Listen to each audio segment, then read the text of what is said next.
哎呀，给人牵线说媒这活是真不容易啊！没个健康身体，你根本干不了这活。有一对单身男女啊，年初好不容易相亲成功了，哎呀，百天还没到啊，这五一出去旅个游，回来就黄了。听得我那心是拔凉拔凉的啊，跟你们唠唠，看看谁对谁错。这第一天呀，俩人定的早晨是8点半的飞机。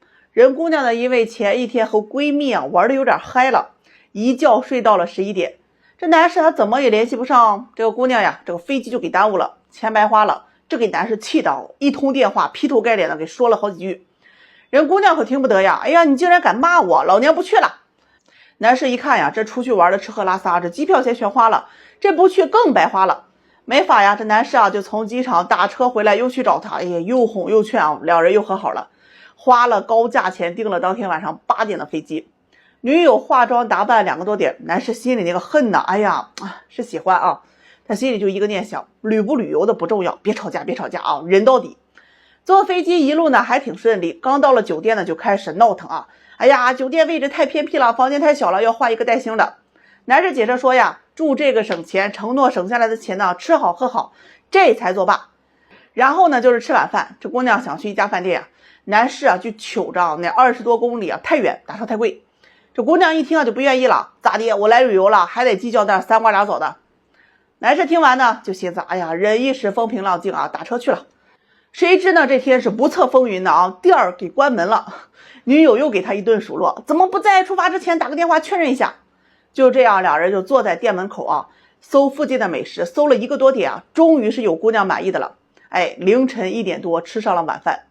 第二天啊，两人又因为去哪里吃饭，这个景区坐不坐车，哎，穿什么衣服，哎呀妈呀，态度不好，语气不对，拍照不好看，东西买不买，不停的吵了好了吵的，听得我那耳朵，哎呀，瓜子真的嗡嗡的。第3天呢，中午俩人在景区里啊准备吃饭，一问呢，一盘土豆丝啊要58元。男士疼的呀，拉着女友说呀，哎呀，我们出去吃吧。这姑娘一听，不行，我就要跟这吃。于是呀，这俩人就吃了2个素菜加1个汤，花了200多。结完账，男士心情瞬间不好了呀。女友一瞅啊，你这什么态度啊？觉得男士对他呢有意见，不爱他，对他太抠。男士这会儿啊也不忍了，说一会儿出去吃怎么了？再说你要吃的我也给你买了，怎么就抠了呢？就这样呢，两人在景区里是大吵了一架，吵得很凶。女方呢扔下东西就走了，男士气的呀，他也没心情旅游了。回了酒店呢，发现女友在这儿，一进门啊，这女友啊就提分手。说旅游见人品，两人不合适，让男士啊立马就走，不想见他。男士这脾气也上来了啊，收拾好东西说走就走。当天晚上这姑娘也回来了。第2天呢给这个男士啊打电话，哎呀就有些后悔啊，觉得自己做的也不对。谁知人男士啊直接挂了电话，发了条信息啊，说以后别联系，就这样给他拉黑了。气得他是找我一顿唠啊，男士是这也不咋地，那也不行的。我是真没忍住啊，有的人性格真的是要人命啊。我给你们推荐一个很好用的工具，只要输入生日啊，就能够给你提供一个全方位的人格分析。这你的性格弱点和闪光点是什么呀？哎，你的最强天赋又是什么？这原价29.9的，我给大家放粉丝啊专享福利，现在就可以免费测试，限时1个月。相亲啊，用这个可以避免遇人不淑啊。入口呢，我就给放在了评论区的置顶啊，大家抓紧时间去测一下。哎呀，我是终于明白了啊，为什么都说这旅游出去啊，回来就分手啊。我给你们总结一下这分手理由啊，我迟到了，你竟然不愿意等我，你对我没耐心，分手。出去旅游，你竟然让我走了好多的路，你根本就不爱我，分手。哎，你订的酒店太差了，吃的饭太便宜了，你这就是抠门货，分手。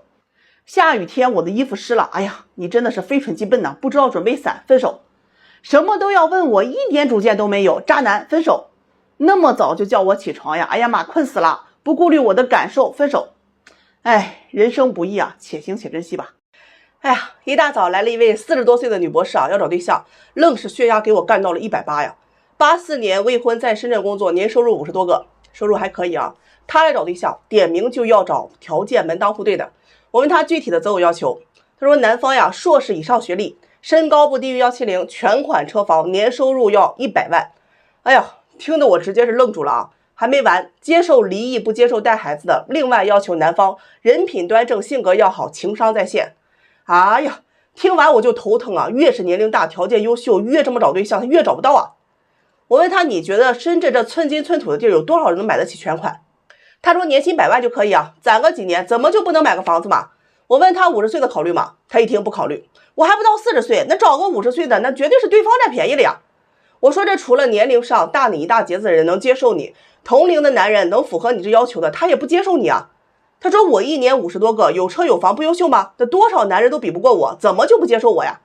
听得我那急的呀，怎么40岁的人了找对象还跟做梦一样呢？相亲讲究的不是你条件多好，而是总分相当的情况之下优势互补，互补懂吗？你的优势是你有钱，他的优势是他有钱，这不是互补。古人说呀，郎才女貌，现在呢很多社会企业家都娶女明星的，那你啥时候看到企业家娶女企业家的？有，很少。那些年薪达到100万的男人在中国也算是凤毛麟角了，他的优势在于有钱有车有房，他缺的一定是性格温柔贤惠年轻漂亮的另一半。优势互补存在，两个人才能够紧密稳固的结合。他听完反问我呀，我就没有优势吗？我问他婚后你愿意拿出钱来给家里花吗？他说不愿意，现在不都是男人负责养家吗？哎呀，咋地？这男人赚钱养家，你的钱你自己花呗。这姑娘说对呀，你看看你把你唯一的优势都给堵住了。他赚的钱负责养家，还要为了你的要求买车买房，全款付出那么多，他跟你在一起图什么呀？还是你说是盘量调顺，长得像明星了，有其他方面的优势，性格超级温柔，等他来互补呢？想必也不是吧。这姑娘听完和我说呀，如果我要求很高，但我降低一点可以吧？年薪60万我也可以勉强接受。我一听，我的妈呀，没有。我好心劝他，你可以找一下男人其他的优势，那些年薪20-30万的，有房虽然有贷款，但性格稳重，工作稳定，那父母家庭教育比较好的都可以啊。你们互补，男方也有愿意认识你的动力。这姑娘一听啊，摆手就走。我不想找低于我这条件的，不然我干嘛要嫁人呢？还不如我自己活得精致。哎呀，听得我那个急啊！想找对象你就得换位思考，按照你的要求，别人又要有钱，又要提供车房，还无贷款，平常出钱负责整个家庭的开销，同时还要幽默有趣，说话体贴，让你精神满足。他图的是个啥呀？他找谁不行？有这条件，他为什么不找个25岁年轻漂亮的姑娘呢？这个对于我来说都不算啥。今天唠一个尺度大一点的话题。我这人脸皮薄啊，我那王八和刺猬他们脸皮不厚，本来不太想讲，但是又觉得生活当中肯定会有很多人遇到过，不如分享出来。这几天就很奇怪啊，接的蛮多的一个咨询的问题就是，如果发生婚前性行为，发现对方那方面不行，要不要结婚？哎呀，这个问题是有点难度啊。有一个姑娘给我打电话，反正是一通诉苦啊。她是去年相亲认识一个男士，人对她很好，家庭条件也没得挑，两人谈了半年呢，是顺利见了家长，上个月订了婚。这5一放假，两人就琢磨着得找点事干呢，就约着一起出去旅个游。晚上呢也是第一次住在一起，本来想想这是一件很激动很美好的事情啊，结果发现男友那方面不行，尝试过很多次都失败了，这心情瞬间也没有了。出去了5天，吵了4天，回来之后这姑娘就微信上跟他提了分手，然后拉黑删除了他的所有联系方式。女方父母知道之后也是坚决要退婚男士甚至是跪地去挽留女友，被女友父母一句话给怼了回来，不希望女儿以后守活寡。正好昨天还有一个类似的咨询，有一位男士跟我说呀，自己跟女友谈恋爱2年，性生活次数也是非常少，主要原因是在女友身上。这个女友直接告诉男方自己性冷淡，而且喜欢这个柏拉图式的爱情，以后准备丁克。因为特别爱女友嘛，就没有跟女友提过过多的要求，觉得只要两人能够在一起，感情好，慢慢的以后都会有所改变的。可结婚之后的3年，两人的性生活基本是1年1次。女方对性生活是越来越抵触，男方说自己很痛苦，让他一度觉得想要放弃这段婚姻。他说因为性生活不和谐，毁了他对婚姻所有的幻想和美好，让他遭受别人的非议和耻笑，丧失了对人最基本的信任。他说自己很自卑，不敢再去爱了，现在浑身充满了负能量，对这个世界充满了敌意。你要问我性生活对婚姻的关系重不重要？通过数据和咨询的案例，我可以明确的告诉你，很重要。我给别人分析情感问题的时候，我都是站在客观事实的角度上去分析的。我今天为什么要拿出这个话题来讲，是因为很多人你在现在或者是未来基本上一定会遇到的，但是这又是一个难以开口的话题。我先拿几组数据来说话先看一下2021年中国婚姻生活状态报告里面，伤害亲密关系的主要原因，性生活不和谐排名第4。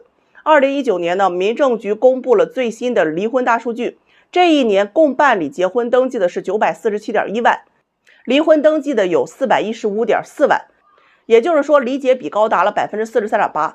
中国的离婚率在那一年已经连续16年上涨，逐年攀升的离婚率的原因啊，性生活不和谐竟然占到1半以上。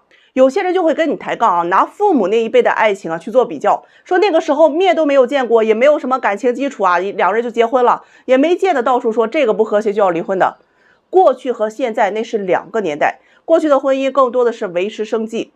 我记得张爱玲说过一句话，结婚若是为了维持生计，那婚姻就是一场长期卖淫。你再看看现在的社会，为了讨生计而维持婚姻的真的没有那么多了。时代越近呢，大家都对性的需求越来越看重。当然，如果你跟我说你需要的是柏拉图式的恋爱，觉得2个人精神上有共鸣就可以天长地久，那你们就当我放屁。我说的都是普通人的生活。我一直记得有一个女孩子跟我说呀，虽然性不是恋爱的全部，但缺少性的恋爱呀，总是觉得少了很多的乐趣。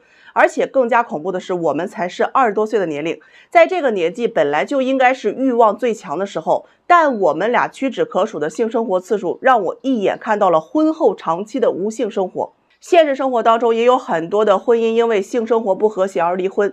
一段真正好的婚姻一定是和谐的夫妻生活，加上互相的宽容，加上彼此的搀扶。夫妻生活呢是婚姻的基本能力，也是夫妻的义务。遇到问题先不要冲动以分手为结局，先去解决沟通，互相理解和尊重彼此的想法，才会让一段婚姻能够长久和幸福的走下去。今天天气好啊，出来走一走，这躲开了5一出来散散气啊，要不容易给逼出病来。昨天晚上我在评论区里面跟一个仙女杠起来了啊。事儿是这么个事儿，我昨晚不是刷视频嘛，只刷到了一个姑娘拿着自己的离婚证，哎呀，特别开心啊，不说出来我都以为那是结婚证了。她说终于离婚了呀，说自己经历了一段哎呀多么不堪的婚姻。一听那离婚理由我都要吐血。就是大半夜啊，她前夫上卫生间门没关嘛，就因为这事儿啊，两人吵起来了。她一气之下跑出1个多点，那前夫就给她打电话过来呀，她不接就直接拉黑了。回来就看见这前夫啊竟然在床上睡觉，于是两人又大吵一架，心灰意冷啊，离了婚。她就劝那些啊在婚姻当中过得不幸福的姑娘们也早点离婚，走出失败的婚姻。我打开那评论区一看呀，那些言论真的刷新我的3观呀。有2个评论点赞还蛮高的啊。这个有一个说呀，对我也离婚了，哎，分了他半套房子，离就得离狠点。这另一个就说呀，一定要勇敢提离婚啊！现在2条腿的男人这么多，又不缺男人，干嘛要委屈自己？哎呀，终于看到几个这个3观比较正常一点的。那你跟谁结婚不都是要经历这些鸡毛蒜皮吗？那婚姻就应该互相包容，难道过不好你就要离吗？哎呦，那家伙呀，下面一堆呀。这个评论讥讽啊，你是专家，你会包容，你有女德，你高尚等等。还有一个评论啊，说我就离婚了，哎，结婚1年多，要了他1套房子1辆车，你们离婚啊，不要给他留下任何钱啊，房子能要就要，彩礼我都后悔了，没要个30万，过了这个村可就没这个店了。现在啊，离婚又不丢人，过得不幸福就要勇敢的提出离婚。哎，姐妹们，人就这一辈子啊，千万别委屈自己。就这个评论下面，那好多人都跟人评价呀，对呀，我就后悔了，没有多要彩礼。哎呀，你太幸福了，开始了新的人生。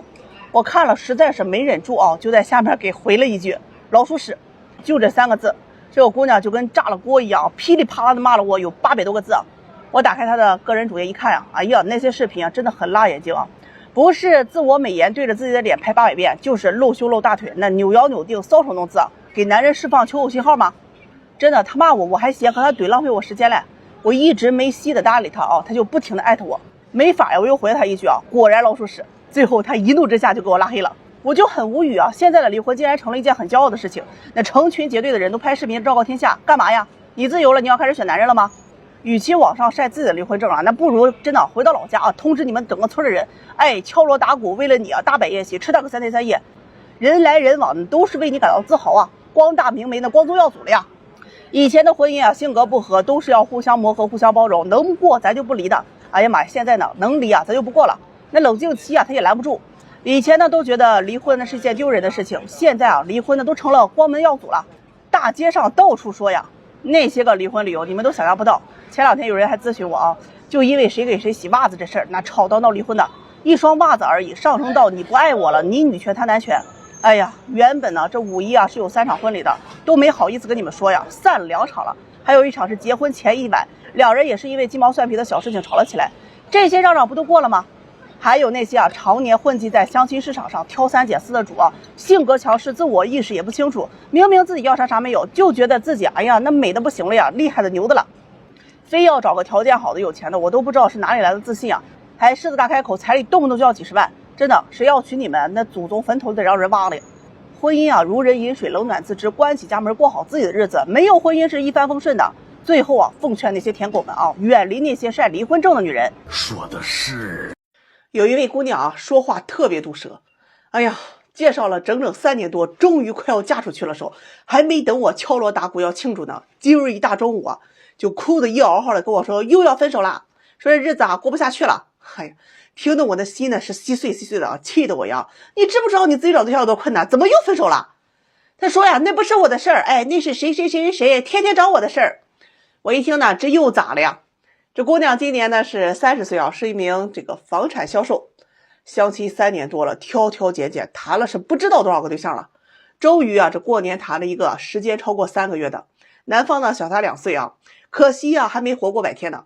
上周末2人去饭店吃饭，点了火锅，这邻座有2个熊孩子比较闹腾一点，这姑娘就有点受不了啊，直接就上去啊说人家这个孩子家长啊，你能不能拦着点孩子呀？这么闹烦不烦呢？人对面家长听了之后啊，赶紧道歉啊，把孩子给拦住了。他回来呢，刚坐下，这男友就说他呀，说你忍忍就过去了，你跟小孩子较什么劲啊？哎呀，他听了就不愿意啊，我怎么了我啊？那孩子吵得我都吃不下饭了，我不开心了，当然要管了。就这样，一气之下啊，饭也不吃了，拿着包就走了。后来呢，男友呢是打电话又哄又劝的啊，和好了。昨天晚上又发生了2个事情，这男士啊是直接气的提了分手。第一件事情是2人吃了饭之后去超市里面买东西，这排队结账嘛，有一个年龄大的大姨啊去插队，这姑娘见了之后就立马就翻冒了啊，哎，前面老太太来，你这么大年纪了别插队了，怎么这么不要脸呢啊？气的人大姨啊上来就说他呀，你说谁不要脸呢？他听了也不让啊，就说啊，你没看这么多人排队呢，就显着你呗嘞，你往前挤。结果把人老太太给气的啊，不结账扔下东西就走了。然后啊，他本来是觉得呢是自己做了一件好事情，替这里排队的人都出了口气。转头呢，这男友就说他呀，说你怎么能那么逞强呢？那么多人都不说话，就你爱显摆了。姑娘听完呀，这手里东西直接给撂地上去了啊，就质问她男友，他插队你来说我有什么错呀？哎，这个男士啊，他就捡起东西啊，又哄又劝，好了，2人和好了。出了超市啊，打车回家，结果人家司机可能有点事情耽误，就来晚了嘛。这姑娘见状呢，劈头盖脸上前就跟这个司机一顿怼呀，说自己等了多久了啊，吆喝着非要投诉，被男士给拦下来了呀，当着面就说他像个泼妇一样。这姑娘听了很是生气啊，说自己是维护基本的权利，哎，怎么就不行了呢？那司机做错了我就不能说吗？一气之下呀，这姑娘就当场提了分手。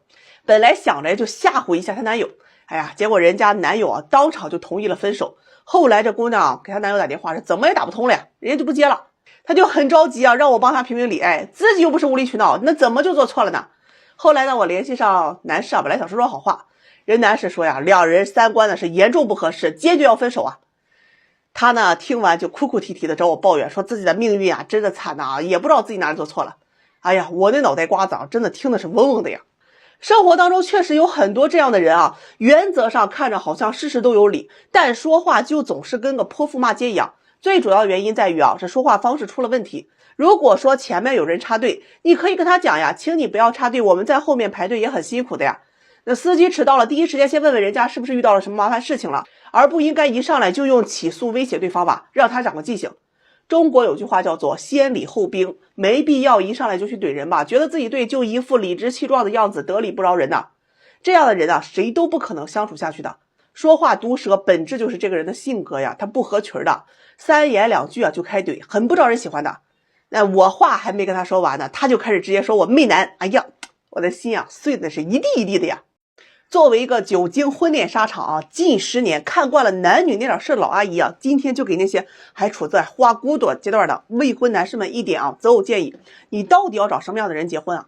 当然你要觉得我说的是屁话啊，那你就赶紧绕道走，哎，要不然我得让王八撵你。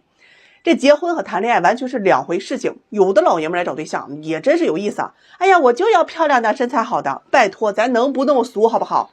你选人结婚呀，那是要过30-50年的，好看呢是最不值钱的东西，相貌只会是一件加速贬值的物资，你要多看看内在品质。结婚呢，你一定要找一个让你相处舒服的，能够给你提供情绪价值，尊重你人格的女人。如果有先后顺序的，那一定是3观、能力、家庭以及这个教养，最后才是颜值。给大家几个建议啊。这第一，消费观很重要。跟一个女人谈恋爱，你一定要搞清楚她的消费观念以及消费习惯，有没有存到钱呀，以及平时是怎样去处理钱财的。我见过好多个小姑娘啊，那家伙真的手里啊这信用卡10多张的都有，自带 POS 机啊，刷卡倒卡，你说吓不吓人？第二个呢，一定要看一下对方的原生家庭啊，看看他母亲的这个作风啊和素养。如果他的母亲给你的观感不太好，那就不要去。看看岳父的这个生活状态，你就能知道自己下半辈子啊会是什么样子。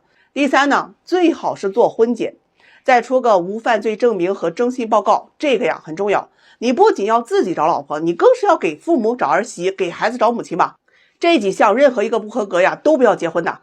第四呢，就是结婚前呀，给女人花钱这事儿，你要知道什么是双向付出，不要找那种啊谈恋爱一毛不拔，主打的就是一个陪伴的女人。真心想跟你在一起的女人，她会懂得付出的。想想就觉得有些哥们儿那是，哎呀，真的不容易啊，那是天的呀，好吃好喝的伺候着，礼物呢嫌破，转账嫌少的，这钱扔在马路边给要饭的，那最起码还能回一句好话，一句谢谢呢。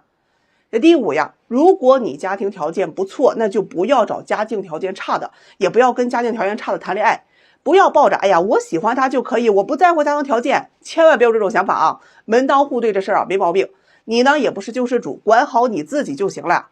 这第六，如果不是那种爱到哎呀非你不娶了，一定要看对方的身体健康。你想想，这结婚30-50年，这遗传病、精神病、传染病、性病等等方面，别跟我说什么哎呀现在科技进步了等等，一旦出现严重的健康问题，基本就是个无底洞。如果后代再有问题的，那你的婚姻啊家庭幸福啊基本都无从谈起了。从某种意义上来说呀，健康甚至比人品都要重要，毕竟这人品都是抽象的，而且大多数的人的这个人品啊也都那么回事啊，好也就那样，不好也就那样了。第七呢，就是追女孩的时候，如果她说我慢热，马上就走，我脾气不好也马上就走，说我父母养我不容易啊，彩礼就是要你的态度等等，马上就走。说我不图你钱，只图你好的女人啊，这类女人得费眼力劲儿啊，你没个高情商和忍耐力的也马上就走。好这东西是最费精力的，谁都不能保证一个人呢会一直对另外一个人好。另外你界定不了他所谓对他好的点，情绪价值这玩意儿太抽象了，90%的人都不知道自己想要什么的，更搞不清楚自己的定位，所以他其实想要的并不单单只是对他好，他可能会要的非常非常多，多到你根本就给不起，可能他也配不上。不要被恋爱甜蜜期的这种上头给迷惑了，那些都是假象，并不是生活的常态的。如果真的要在一起适当的宠爱可以，但是宠爱不等于惯着，任何试图蹬鼻子上脸的女人让她 go out。 最后想说呀，男人多奋斗一下事业，多攒钱，女人呢是水到渠成的事情啊，一定要多看看人品，性子过于暴躁的不要找操不起那心的，行事不计后果的也不要找，败不起那家，有严重不良嗜好的不要找，比如赌和毒，有男闺蜜的要谨慎找戴帽领证那不可取的，有明显信仰冲突的不要找，再怎么努力顶多就是个万年老二。重度女权、动保还有饭圈的这个人士谨慎选择，能活呀带崩你的。婚姻与你想象当中的不同更多的是柴米油盐、家长里短，还有束缚以及责任，两人都浪，日子难长。爱情不是婚姻的基础，可以在一起共同生活才是。愿每一个真诚对待婚姻的人最后都能够被婚姻真诚以待。加油吧，宝子们！哎呀，今天没让一姐们给我整破胆36岁离异不带娃，大专学历做服装销售的，来找我找对象。哎呀，列了整整6条择偶要求，跟我说呀，哎呀，这是最低标准了，可以全国征婚，地区不限。王八听了都得摇头你还是县地区吧，搁一个地儿霍霍也就无所谓了，你别搁全国都知道这6条择偶要求如下第一条，男方是40岁以内公司高管，年收入不能低于40万。第二条，长相帅气，有眼缘，会打扮，身材好。第三条呢，固定资产不能低于1000万，存款不能低于7位数。我的娘第四条房子面积不能低于140平，如果在北上广1线城市，可酌情放宽到120平。车子是 BBA， 售价不能低于50万。这第五条，学历985、211重点硕士以上学历，理由人家学历低，那就得找个学历高的。这第六条，父母家庭要有一定的实力，做生意做买卖，家庭年收入得7位数以上。哎呀，这大妹子一气呵成，思维逻辑是异常清晰一看毒鸡汤就没少喝呀。听完咱不得不佩服，我问他，我说你不觉得你这择偶要求有些不切实际吗？他反问我哪里不实际了？现在光棍多了去了，我怎么就不能找个好的呢？这个我什么条件不重要啊，我是女的，能给他生孩子，把家里给他照顾好。再说呀，我长得漂亮。哎呀，这位姐姐，我是不忍心刺激你啊，我觉得我已经是仁至义尽，你动不动就得刺激我就不地道了。你穷买不起镜子没关系，我批发给你，我白送。这姑娘不愿意我说她啊，说自己已经错过了一段，那如果这段再找不好啊，那自己干嘛要结婚嘞？哎呀，我一看这架势，那又没人求着你结婚，你这还委屈起来了。他说呀，这要求啊是最低了，哎，我不想妥协，要不宁可不嫁。听得我是真的那个无语啊。你用妥协这个词我就觉得很好笑啊。什么是妥协？北大清华录取分数线700分，你考了705，那在清华选不着好专业，只能去冷门专业。这个时候你为了清华这个牌子，哎，你选择妥协，或者退而求其次，你选择其他985的热门专业。可你明明就只考了400分，然后问我要不要妥协，你觉得你有可选择的余地和讨价还价的资本吗？这姑娘说听不懂，哎，不重要啊，跟我说呀，自己也不差，有车有房有存款6位数，吃喝不愁的，干嘛要嫁给条件不好的？那不是好白菜让猪拱了吗？好嘛，姐姐呀，真的，我实在是不忍心怼你了啊！你啥时候见过好白菜有剩下的？那些贱卖的都是卖不出去的，晚上没法了，打折处理了，切吧给喂猪了。你自己明明就是觉得亏了屈尊了下架了，哎，让别人给捡到宝了。这里面最大的问题啊，这个本质就是在于你太高估你自己了。这话一出，给这姑娘气的啊，说自己条件很不错呀，他们都夸她好看且年轻，而且身材火辣，这个皮肤保养的很好。听的我是觉得这姐们啊，脑子是有点拎不清了。你觉得一车再好，法拉利开个10年20年，它发动机是不是得生锈吧？你搞不好上路啊，它都得漏油。这个年纪啊，本来最大的魅力就不是比年轻好看了，你非得整的外面锃光瓦亮，那咋地？别人不开车吗？这一开车质量好坏还不清楚吗？这顿输出给这姑娘气够呛啊，说我物化她，我是真没那意思呀。你这择偶要求，那不就是大白天做白日梦吗？真的别怨我说话不好听啊，实话就这样，你得分得清楚现实情况。我个人用的99新的一手奔驰，我半年我就算再怎么造出2000公里来，你觉得我可能1万块钱包过户给你吗？现在啊，你是离异，而且大龄，你都熟透了，你应该明白一个道理，你压根就没有自己想的那么好。接着呢，这姑娘就拿出她的好多照片啊给我看，那意思就是证明啊自己的颜值啊。哎呀，这世上啊80%的相亲女人都觉得自己颜值中上，那剩下20%里面还有一半啊觉得呢自己是美若天仙呀。那是因为在这个社会上没有人会舍得对你说大实话的。我妈还天天夸我长得比嫦娥都美嘞，这话你要听心里，哎呀，我都觉得那思聪见了我都心动啊，你这不是扯犊子吗？反正啊，我劝这姑娘啊，那放低要求，找个离婚的，有稳定工作，人品好的。结果让这姑娘给我一顿怼我，说我故意啊是用她消化我这边的光棍资源。哎呀，我的妈呀，我这边的光棍你还真不一定能配得上啊！您快出门啊，往右转，我这边不伺候了。有些人你找对象啊，总说自己不想将就，不想妥协，你得先搞清楚你到底是向社会妥协还是向你自己妥协，别两眼跟了抹了猪油似的啊，看不清。来找对象要车要房要100万的年薪，还要几年收入的彩礼，那是男人傻还是你傻，还是我这池子里的王八傻啊？看门没看住呢，老是不自量力呢，点钱都不知道怎么嘚瑟了你。有一位男士啊，29岁，相亲认识了一个31岁的姑娘。虽然姑娘年龄大点啊，但是也算是盘量调顺，看着很好。这男士又特别有自信啊，哎呀，自己年轻又帅气嘛，条件还不错，985的硕士研究生啊。这姑娘才是一个普通本科，他就想着这1个月啊没问题，肯定能拿下。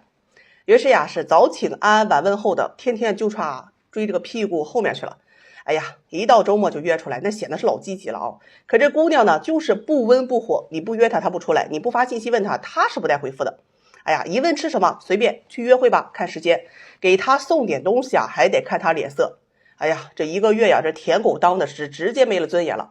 这姑娘呢，就有个闺蜜啊，28岁，这个男士啊工作不顺，她就主动关心。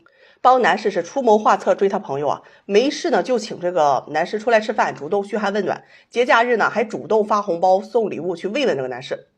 哎呀，这男士就追这个姑娘1个月之后啊，突然是招呼都没打呀就拉黑了她，转身就跟她闺蜜好了，把这个姑娘气的啊。这姑娘知道之后就骂这闺蜜啊是第三者绿茶，明知道这男士在追她，还主动去勾引这个男士，不爽呀去找我告状。说自己其实也是喜欢男士的，但是就觉得呀，这男士啊才追了1个月啊，还不够努力，应该再追几个月他才能同意。听完我是真的无语啊，让我直接给怼了回去。你这不是该吗？这不是作的吗？哪个男人不喜欢愿意主动关心自己、照顾自己、对自己好的、认可他的女人？被别人挖墙脚，那也是你自己作腾的。为什么很多男人都吃绿茶这一套啊？绿茶的优势不是在于说长得漂亮、身材有多好，它的优点在于啊，它不像某些相亲的女孩子一样高冷，她会去主动对男人好，耍些小心机，对吧？对男人去投怀送抱，时不时的鼓励赞美、吹捧、安抚这个男人。那男人的核心情感需求就是这些啊，那被鼓励、被崇拜、被认可、被理解，这些绿茶都做得会很好。抛开他们的道德素质，要是你的话，你会不喜欢那些能理解你、对你好的人吗？你会去喜欢那些整天端着啥也不付出，还指望着别人去主动去追去舔的女人吗？相亲市场有时候确实是太现实太冷漠了，很多女人总是去给男人很多的压力啊，认为男人就是要追我的，欠你的吗？这聪明的女人从来都是主动出击的，会撒娇认可男人，主动去关心问候，说话也是轻言细语啊，这个温柔软糯，哪个男人不喜欢？被挖了墙角就说人家是绿茶，你得反思你自己的问题在哪里？为什么这个年龄还一直被剩下？记住啊，不是绿茶太优秀，而是对方是衬托的太好了。好多的相亲女理所应当的去享受对方对她的好，也从来不夸奖这个男人，就一副你跟我相亲你就应该追我这样的高冷态度。礼物呢买的不好嫌弃廉价，红包发的小呢又嫌弃太抠，很少去表达赞美和欣赏对方，不懂得给男人提供情绪价值，看到的只有对方的缺点和不足。我呢也不是在夸奖绿茶，而是你需要从问题看到本质。当然呢可以指责绿茶挖墙脚不顾及道德，但是我觉得更重要的是你要学会从绿茶的经验当中去提升自己。正所谓师夷长技以制夷，我们要把绿茶的技巧学以致用。当你们的感情很好的时候，你觉得绿茶它可能会有机可乘吗？男人呢也是有脆弱的一面不要总是因为这个性别偏见误以为男人就不需要关心和鼓励。绿茶呢正是拿捏了男人这一点才能够趁虚而入。人性它本来就是这个样子，你拒绝不了别人对你好，你也拒绝不了别人对你温柔的，温柔是很有杀伤力的。这种包容和理解，就从这点上面来说的话，你别说男人了，我一个女人我都会很吃绿茶这一套的。